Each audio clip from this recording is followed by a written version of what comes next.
Hello， 咁多位朋友，我係蘇文峰。今日我哋開門見山，直接講核心。上一集我哋講到四哥謝賢89歲離世嘅遺產大局，多謝大家支持。影片衝到咗12萬觀看，留言區近100條留言入面，最多人問我嘅同一個問題就是：蘇師傅，四哥離世，王菲同庭松在一起咁多年，到底分到咗幾多張柏芝，又納到咗咩保障？我今日直接俾答案大家。四哥喺遺產協議入面1分錢都冇留俾王菲，反而為將柏芝同2個孫立下咗一個不可動搖嘅終極保護令。很多人第一時間覺得四哥偏心，但我同大家講，這背後根本唔係個人喜好，而係隱藏住謝家3代富貴嘅祖傳風水局。想知道王菲嘅清冷命格點解注定與謝家財富無緣？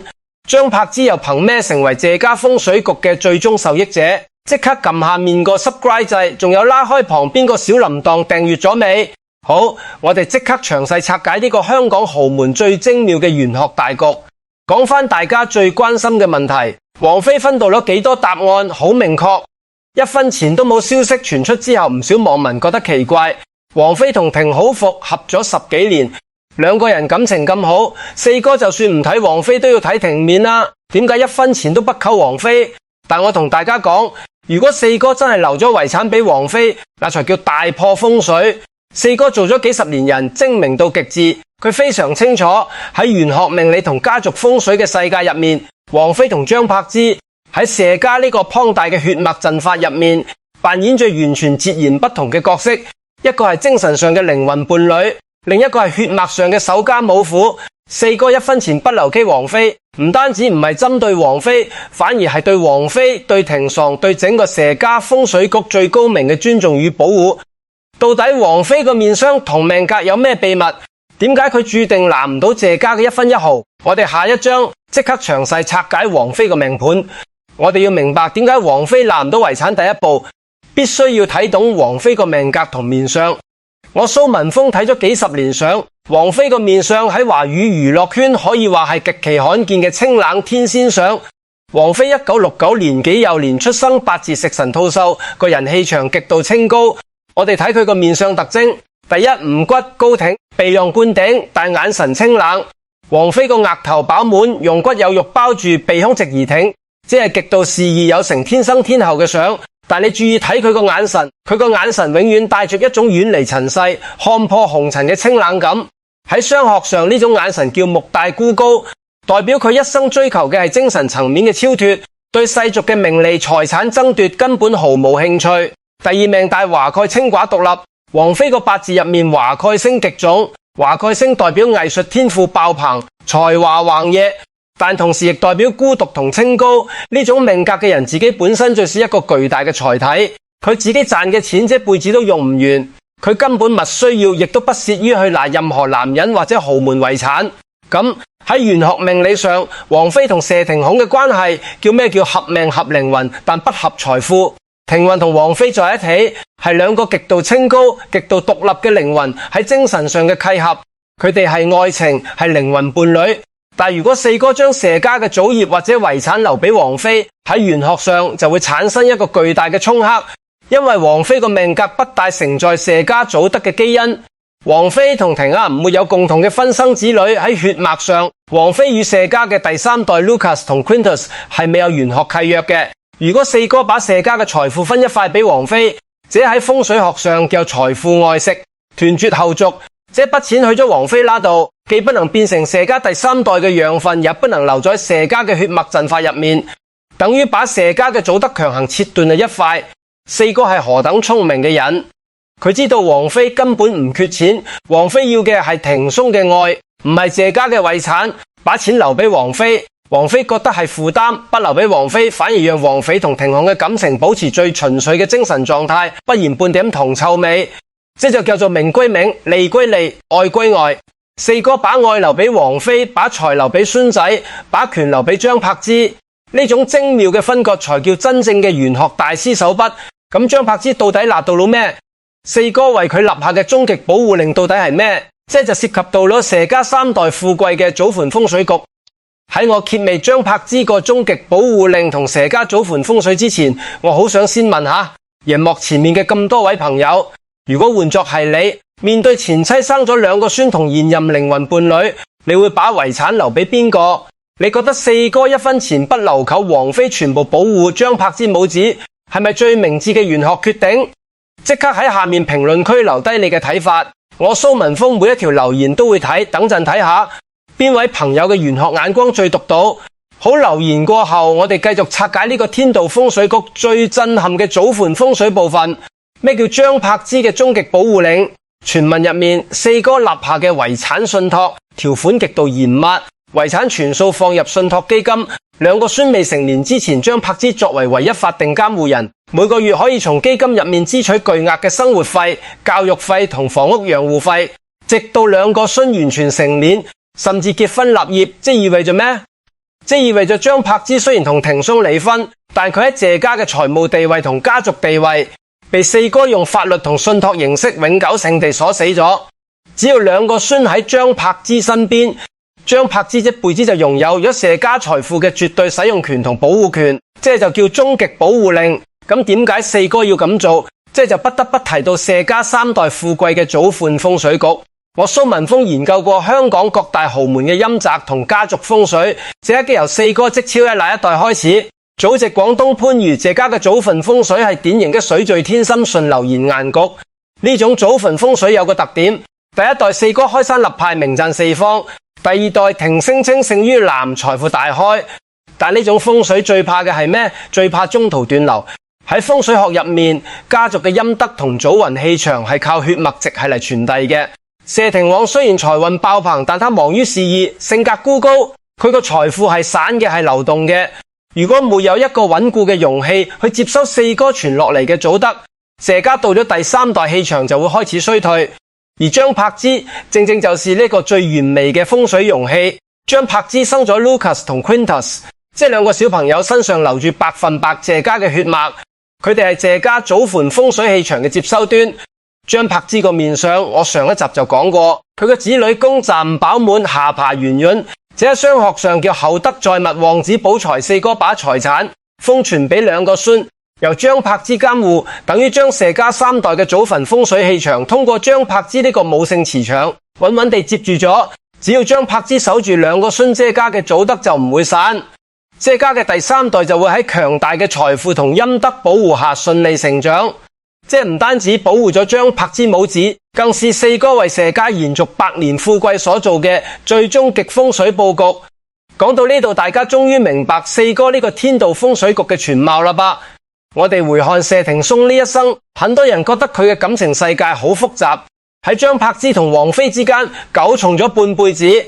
但從玄學命理嘅角度睇，霆鋒個宿命其實被四哥呢個遺產大局安排得明明白白、清清楚楚。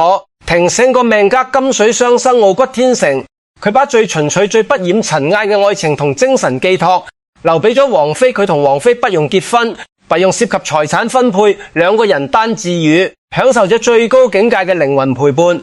而佢把最沉重、最真實嘅血脈責任同家族財富留俾咗張柏芝同2個孫。張柏芝幫佢帶大2個仔，守住咗謝家嘅後代。四哥用遺產信託保障咗張柏芝母子嘅一生無憂，讓霆鋒可以毫無後顧之憂地去追求佢自己嘅事業同愛情，這就叫陰陽平衡，各得其所。王菲得到咗純粹嘅愛，張柏芝得到咗實質嘅保障與尊重，2個孫得到咗無憂嘅未來，霆鋒得到咗自由與事業，而四哥則為謝家3代富貴扣上咗最後一道風水保險鎖。四哥謝賢把19歲人生圓滿收官，佢用佢一生嘅智慧同對命理風水嘅深刻理解，把一個可能演變成豪門恩怨嘅局面，化解成咗一個人人獲益順應天道嘅神仙大局。這才是真正嘅豪門大家長，這才是真正嘅大智慧。各位朋友，人生如戲，命理有常，四哥謝賢呢個天道風水局唔單止係豪門嘅故事，更包含咗深刻嘅人情世故同玄學智慧，值得我哋每一個人去細細品味。如果你睇完今日呢集續集，覺得我蘇文峰嘅分析切中要害，有幫到你睇清豪門風水同命理宿命嘅話，請你即刻按下影片下方嘅 subscribe 訂閱按鈕，記得點亮旁邊個小鈴鐺全部通知，仲有 like 讚好同 share。分享俾你身邊關心豪門八卦同風水命理嘅朋友。你哋嘅每一個訂閱同點讚，都係我蘇文峰繼續同大家揭秘更多豪門玄學大局，分享獨家風水乾貨嘅最大動力。下期影片我會繼續帶大家拆解更多香港頂級豪門嘅風水秘密同面相命理。我係蘇文峰，多謝大家收睇，我哋下一集再見。我哋頭先講完四哥點樣用祖墳風水局將謝家嘅氣脈鎖定喺張柏芝同兩個孫身上，但其實呢個局仲有一個更深層嘅時間維度，好多人冇留意到，就係四哥選擇喺89歲呢個關口安排晒所有嘢，絕對唔係偶然。89呢個數字拆開嚟睇，8屬土，9屬火，火土相生，正正係一個孕育同收藏嘅意象。四哥嘅祖墳風水係水聚天心局，水嘅流動性極強，如果唔用火土來確制同埋穩定，謝家嘅財富就好似流水一樣，來得快去得也快。佢喺89歲將所有遺產固化為信託基金，等於用一個火土嘅年份，將謝家嘅水局財富鐵底凝固落嚟，變成兩個孫將來可以撞實握住嘅實業同資本。呢種對天時地利嘅精準把握，如果冇幾十年嘅人生歷練同對風水命理嘅深刻體會，根本做唔到。四哥絕對係一個被演藝事而耽誤咗嘅頂級風水佈局師。再講深入啲，王菲之所以完全攞唔到謝家嘅遺產，除咗佢本身命格清高之外，仲關乎一個好關鍵嘅門戶之別。王菲同庭爽雖然復合多年，但兩個人從未正式註冊結婚。喺法律上，王菲唔係謝家嘅媳婦，但喺玄學上，呢個名分嘅重要性遠比法律更加嚴肅。謝家嘅祖墳風水認嘅係血緣同名分。張柏芝雖然離婚，但佢曾經係謝家明媒正娶嘅媳婦，佢嘅名字曾經入過謝家族譜，佢生嘅兩個仔亦都係謝家嘅嫡孫。呢種玄學上嘅契約關係係唔會因為一紙離婚協議就完全斷裂嘅。相反，王菲從來都冇入過謝家嘅門。喺祖墳風水嘅角度，佢係外人。如果一個外人攞走咗謝家嘅祖產，就等於將謝家嘅龍脈氣運分薄咗俾外姓人。呢個係風水大忌。四哥唔俾王菲遺產，正正係要保護謝家祖墳嘅氣場純正，唔可以被外來嘅氣運干擾。呢個唔係偏心，呢個係對謝家祖先同後代嘅基本責任。我哋再睇返張柏芝呢個終極保護令嘅實際運作方式。傳聞話信託基金入面嘅錢唔係一次過俾晒張柏芝，而係每個月按時撥款，而且必須要用喺兩個孫嘅教育、醫療興趣培養同日常生活開支上面。呢種做法喺風水學上叫細水長流、緩緩輸氣，就好似一個風水陣法，唔可以一次過將所有能量爆發出嚟，否則會沖傷陣眼入面嘅人。張柏芝就係陣眼，兩個孫就係陣法要保護嘅核心。每個月穩定嘅資金流入，等於為張柏芝同兩個孫提供咗一個持久而溫和嘅氣場支持，唔會因為突然確篤巨款而導致心態失衡或者生活混亂。四哥呢個安排連心理層面同生活節奏嘅風水都考慮埋，可以話係細緻到極點。佢唔單止要張柏芝有錢使，仲要佢使呢啲錢嘅時候心安理得，使得有價值，使喺謝家血脈嘅成長上面。呢種定向輸送嘅財運，比單純嘅一筆過遺產高出幾十個層次。好多觀眾可能會問，咁庭時自己對呢個安排有咩反應？根據我蘇文峰對庭時面相嘅觀察，同埋佢多年來嘅公開言行，庭方絕對係舉腳贊成。庭方個鼻朗灌頂，眼神有殺，呢種人最憎就係俾人管束同俾人施捨。如果四哥將遺產留俾佢，佢反而會覺得老烈睇小佢，覺得佢養唔起自己。但四哥將遺產直接跳過佢，俾晒兩個孫庭中，反而覺得鬆一口氣，因為佢唔使背負繼承祖業呢個包袱，可以繼續訂攤咁做自己嘅生意，拍自己嘅電影，談自己嘅戀愛，同時佢亦都唔使擔心兩個仔將來嘅生活，因為老頭已經幫佢搞掂晒。庭爽可以專心做一個精神上嘅職挑魚，而唔使為錢銀同前妻再有苟同。呢個安排對庭爽嚟講，簡直係解開咗佢心入面最大嘅一個結。四哥真係了解自己個仔到極點，佢知道俾錢庭爽等於侮辱庭嫂，但俾錢兩個孫就等於幫庭爽完成佢作為戚屌魚嘅責任。呢種對人性同命格嘅雙重掌握，令人不得不寫個服字。我哋再講下謝家祖墳風水局嘅地理奧秘。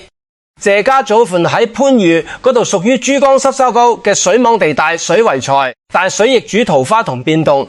四哥一生咁多桃花停送嘅感情路咁曲折，都同呢個水局有關。但係水局有個好處就係遇污則聚，遇直則散。四哥將遺產信託化，就好似喺條急流入面起咗一個水壞，將水流咁慢，令到財氣可以沉緊落嚟，積聚成一個水塘，供養謝家嘅後代。而張柏芝嘅角色就係呢個水塘嘅塘主，佢要負責清理淤泥，保持水質，確保好水源唔會乾涸。呢個重任如果交俾一個命格太弱或者太強嘅人，都做唔好。張柏芝嘅命格有旺子女嘅特質，又有守財嘅下巴，再加上佢對兩個仔嘅無限付出，正正係最合適嘅堂主人選。四哥揀佢唔係因為偏愛，而係因為佢係唯一一個可以同時滿足血脈命格同實際能力嘅人選。呢個選擇理性到近乎冷酷，但同時又溫暖到令人感動。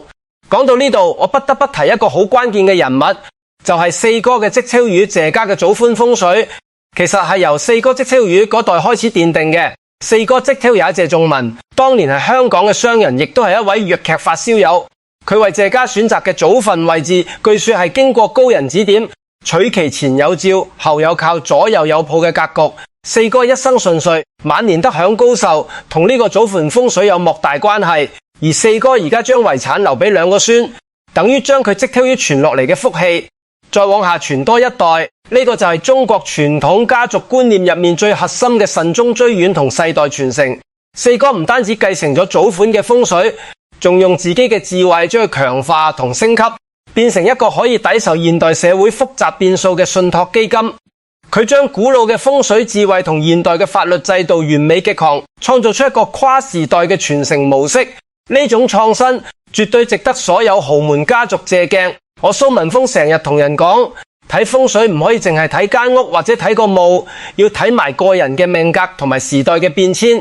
四哥呢個局就係將天時地利人和三者融會貫通嘅最佳示範。佢揀啱咗時間，89歲，揀啱咗人選張柏芝，揀啱咗工具信託基金，仲揀啱咗傳承對象兩個孫，每一個環節都扣得緊緊，冇半點多餘，亦冇半點遺漏。如果呢個唔係一個精心佈置嘅風水局，我真係唔知仲有咩可以叫做風水局。而且呢個局最犀利嘅地方係佢完全唔需要任何法事或者儀式，單靠一份法律文件就完成咗。呢種以法代符、以藥代咒嘅現代化風水操作，正正反映出四哥與時並進嘅思維。佢唔係一個守舊嘅老人家，而係一個能夠將傳統智慧轉化為現代解決方案嘅戰略家。最後，我想同大家講，四哥呢一生賺到嘅唔止係錢，仲有尊重。佢臨終前嘅呢個遺產安排，令到謝家上下和和氣氣，冇爭產醜聞，冇對簿公堂。庭松繼續拍戲做生意，王菲繼續唱歌享受生活，張柏芝繼續面樂仔做一個好媽媽，兩個孫繼續健康快樂咁成長。呢個畫面就係風水學上最高境界嘅家和萬事。兄四哥用佢嘅智慧為謝家畫上咗一個完美嘅句號，同時亦為謝家嘅未來寫下咗一個充滿希望嘅開端。我蘇文峰睇盡豪門百態，能夠做到好似四哥咁盛攤咁圓滿嘅，真係屈指可數。佢嘅故事值得我哋每一個人記住，尤其係嗰啲正面對家庭財產分配煩惱嘅朋友，不妨查下四哥嘅做法，唔好淨係諗住公平定唔公平，要諗下點樣先對家族嘅長遠發展最有利。呢個就係四哥留俾我哋最後嘅，亦都係最珍貴嘅風水智慧。好啦，今日嘅祖墳風水局續集拆解就到呢度，多謝你哋收睇，記住訂閱、